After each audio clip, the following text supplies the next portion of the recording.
Welcome, ladies. I'm so glad you are joining me for a 7-day adventure of self-love.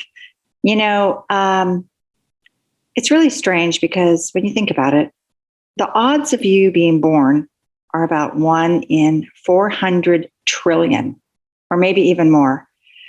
And just that fact alone, when we can think of ourselves as a miracle, because basically that's what it is, that's a pretty powerful thing to think about.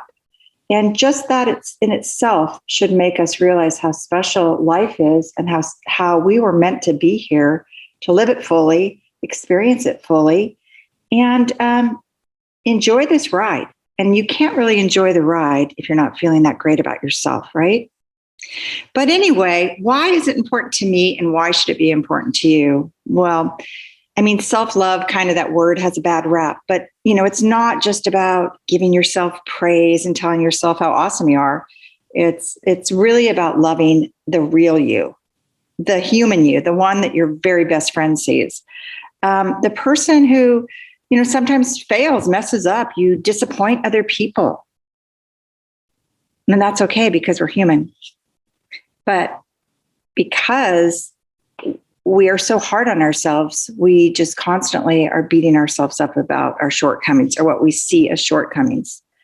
But loving ourselves it's really about, having self-respect, knowing our worth, knowing our value, treating ourselves with forgiveness and compassion. It's accepting ourselves as we are. It's kind of like, being our own best friend, or at least treating ourselves like one. So why is it important to me? Well, for years and years, I didn't like myself.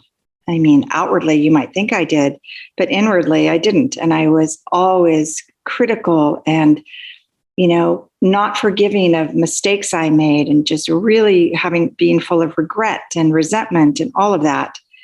And then working as a coach, the number one issue I see in my coaching practice with women is this struggle for self-worth. Mainly the women that I have work with do not have much self-worth. They come to me for other reasons. And then when we get down to it, it's always a matter of not, feeling worthy of having good things in our lives or whatever it is. So when we don't have that, we have a hard time succeeding at everything else in our lives, like other relationships or our careers or everything.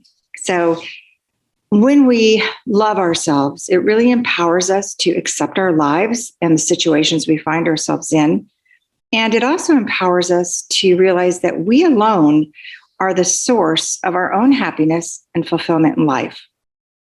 I'll say that again.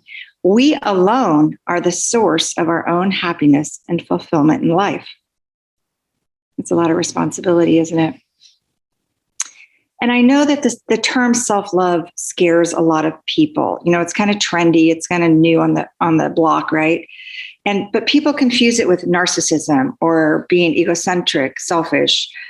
We even get freaked out that it might be something sexual, self-love. It's scary. But it simply refers to respecting ourselves, to caring for ourselves, setting boundaries, knowing who we are, liking who we are, and being comfortable in that. So even if you can't love yourself just yet, if we could start trying to like ourselves a bit more, it's going to make a huge difference. And of course, life is up and down. Always, it's the yin yang. And so you never get to this finish line of, I just always feel good about myself. I don't do anything wrong. Everything's forgiven. No, that's not how it works. You will make mistakes, but you will be compassionate about those. You will say, hey, that's okay. We all make mistakes. And that's where I think it's really, really important that we come to an understanding that everyone is basically the same in that respect. And, you wonder, why don't I have self-worth or why don't I love myself? And we have been conditioned from the time we were little. Think back, you start out little, you're just talented. You hang your artwork on the refrigerator. Oh, it's the most beautiful piece of art you've ever made to everyone.